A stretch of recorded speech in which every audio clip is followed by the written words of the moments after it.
Police की investigation का हिस्सा है। पुलिस साफ तौर पर कह रही है कि वीडियो के आधार पर लड़कों की पहचान की जाएगी और पहचान करने के बाद उनकी गिरफ्तारी की जाएगी। और अभी तक जो गिरफ्तारी 46 हो चुकी है, इसकी संख्या बढ़ेगी क्योंकि तमाम एफआईआर अब सामने आ रही है। उस एफआईआर में जिक्र महज लोगों का नहीं है, उस एफआईआर में जिक्र सैकड़ों लोगों का है, 500 से 600 अज्ञात लोगों की भीड़। तो आप सोचिए कि जब इन्वेस्टिगेशन अब शुरू की गई है तो इसमें गिरफ्तारी का आंकड़ा कितना आगे बढ़ेगा। लेकिन लगातार वो लड़के, आप जितने वीडियो उठा लीजिए, वो सभी नौजवान हैं। वो उनकी उम्र महज 20, 22, 25 साल के आसपास है, जो कि अपने फेस को कवर कर रहे हैं और उसके बाद उपद्रव करते हुए आपको साफ तौर पर नजर आ रहे हैं। आज दूसरा दिन है कर्फ्यू का और आप तस्वीरें देखेंगे कि कल जो लोग बाहर हल्के फुल्के निकले भी थे उनको वापस भेजा गया और आज सड़कों पर आपको कोई नजर नहीं आ रहा है, सिर्फ पत्रकार आपको खड़े नजर आ रहे हैं। लेकिन पुलिस की तैनाती है। डीसीपी से हमने बात की थी सुबह, उनका भी साफ तौर पर कहना है कि शांति कायम करना उनकी पहली प्रेफरेंस है।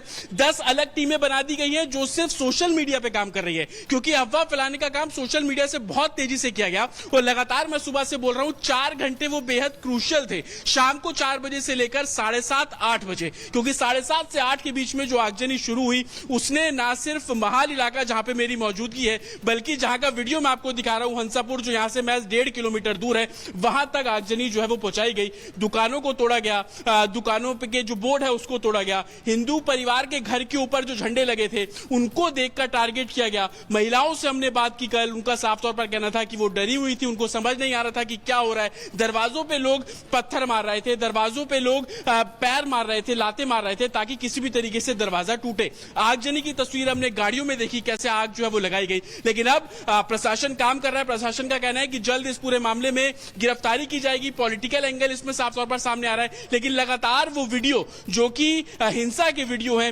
वो वीडियो जिसमें आगजनी कर रहे हैं और वो लड़के जो मुंह पे कपड़ा बांधकर एक तरीके से उपद्रव मचा रहे हैं, उन पर कार्रवाई का जो अब समय है, और यही कारण है कि 40 लोगों की गिरफ्तारी, 35 और लोगों को अभी तक पुलिस ने डिटेन किया है। जो 10 अलग टीमें बनाई गई है उनका काम सिर्फ यही है कि लोगों के फोन से वीडियो कलेक्ट करना, और जिसके फोन से वो वीडियो ले रहे हैं, जो पुलिस के पास वीडियो है, उनको मैच कर रहे हैं। लोगों से पूछ रहे हैं कि इस वीडियो में दिखने वाला जो शख्स है उसको आप जानते हैं, ये कौन है, कहां का रहने वाला है। जो जानकारी उसमें मिल रही है, ये 10 टीमें उसी बेसिस पर जो काम करती हुई नजर आ रही है। लेकिन प्रशासन अलर्ट है। सोशल मीडिया पे सबसे बड़ी जो नजर है रखी जा रही है, और हिंसा जहां पर हुई उस इलाके में मोबाइल सर्विलांस वैन पुलिस द्वारा खड़ी की गई है। आसपास के जो घरों में इंटरनेट यूजर्स हैं वो किस तरीके की चीजें सर्च कर रहे हैं, वो क्या पोस्ट कर रहे हैं, उस पर भी प्रशासन की नजर है। और यही कारण है कि ना सिर्फ इन्वेस्टिगेशन, किस तरीके से शांति बनाई जा सके, बेकसूर कोई फंसे ना, इन सभी बातों का ध्यान रखते हुए एडमिनिस्ट्रेशन जो है वो काम कर रहा है। लेकिन सबसे बड़ा सवाल अभी भी ये,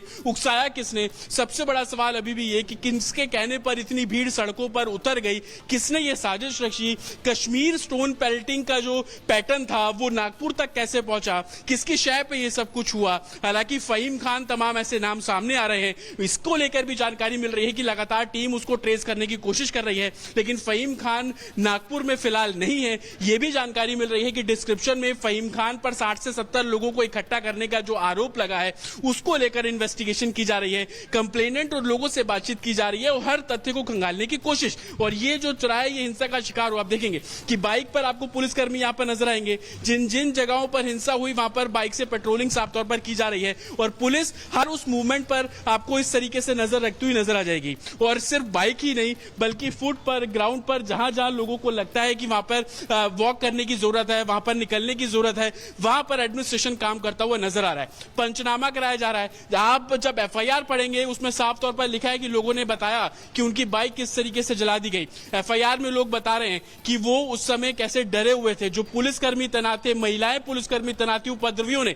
उनके साथ किस तरीके से बदसलूकी की, ये सभी जो एक तरीके से आप बीती है वो पुलिसकर्मियों ने भी अपनी एफआईआर और इन्वेस्टिगेशन में बताया। और महाराष्ट्र गृह विभाग को आज 24 घंटे के अंदर एक रिपोर्ट सौंपनी है। आप लगातार जानकारी दे रहे हैं, 10 टीमें लगातार जांच पड़ताल कर रही है और फहीम खान का नाम सामने आ रहा है। लेकिन इसी बीच आपको एक और बड़ी खबर बता दें, यूपी के मेरठ में मर्डर की सनसनीखेज वारदात, इससे जुड़ी हुई बड़ी खबर आपको बताएंगे। और पत्नी ने प्रेमी के साथ मिलकर पति की हत्या की। इससे पहले भी आपको बताया था कि पति की हत्या के बाद शव के 15 टुकड़े किए थे, ड्रम में डाला था, सीमेंट से उसको भर दिया था। पुलिस ने महिला और उसके प्रेमी को गिरफ्तार कर लिया है। शव के टुकड़ों को घर में ड्रम में मिलाकर सील कर दिया था। ये बड़ी खबर आपको बता रही रितु इस वक्त हमारे साथ जुड़ी हुई है। रितु, आप इस खबर पर और ज्यादा जानकारी दीजिए।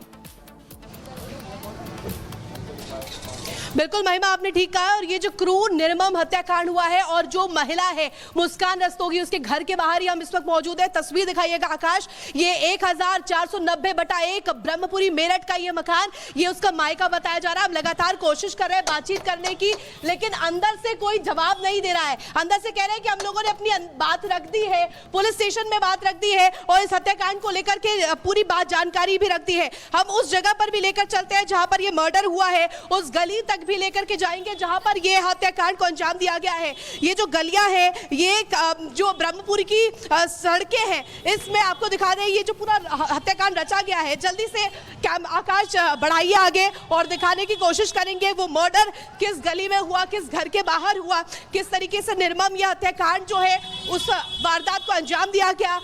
लंदन से वापस लौटे थे सौरभ राजपूत, लेकिन जो सरप्राइज वो देना चाहते थे, शायद सरप्राइज उनके साथ ही हो गया। उनको ये शायद जानकारी भी नहीं थी कि उनकी पत्नी जो है उनकी प्रेमी के साथ मिलकर के इस हत्याकांड को अंजाम देने वाली है। ये वो सड़क है जो उस जगह जाती है, उस घर में जाती है जहां किराए के मकान में मुस्कान रस्तोगी जो है अपने पति के साथ, अपनी 5 साल की बेटी के साथ रहा करती थी। और ऐसे में आपको बता दें कि कल किस तरीके से ये जानकारी जब निकलकर सामने आई, पड़ोसियों द्वारा ये साझा किया गया कि यहाँ पर बदबू आ रही है।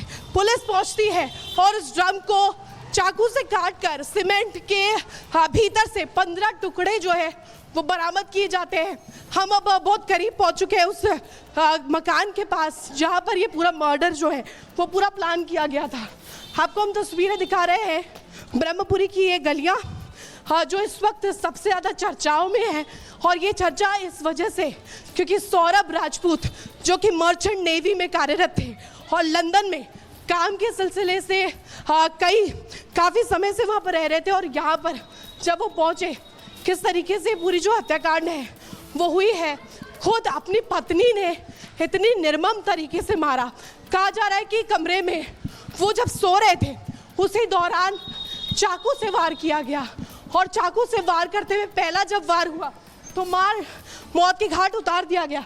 उसके बाद जो उसका प्रेमी है साहिल, बताया जा रहा है जो प्रेमी है उस प्रेमी ने कहीं से बाहर से ड्रम का जुगाड़ किया, ड्रम ला करके 15 टुकड़े शव के किए। और अब ये जो गली है, आपको बता दें ये जो गली है वो इसी को लेकर के रिपोर्ट हम दिखाते हैं और उस मकान तक जाने का प्रयास भी हम करेंगे और वो तस्वीरें भी आपको दिखाएंगे कि वो कौन सा मकान था जहां मर्डर हुआ है।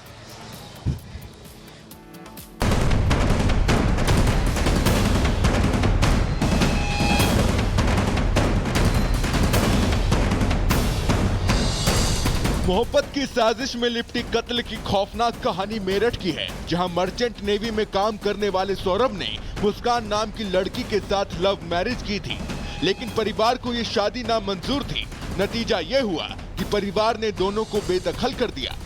सौरभ मुस्कान के साथ इंदिरा नगर में किराए के मकान में अपनी 6 साल की बेटी के साथ रहने लगा, लेकिन सौरभ इस बात से अनजान था जिस मुस्कान के लिए उसने परिवार को छोड़ दिया बागी बन गया, वही मुस्कान एक दिन उसकी जान की दुश्मन बन जाएगी।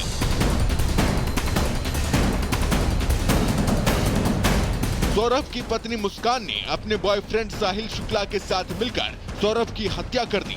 मुस्कान ने सौरभ के सीने में छुरा घोंप दिया। लाश ठिकाने लगाने के लिए मुस्कान के बॉयफ्रेंड साहिल ने लाश के 15 टुकड़े किए और इन टुकड़ों को ड्रम में भरकर उसे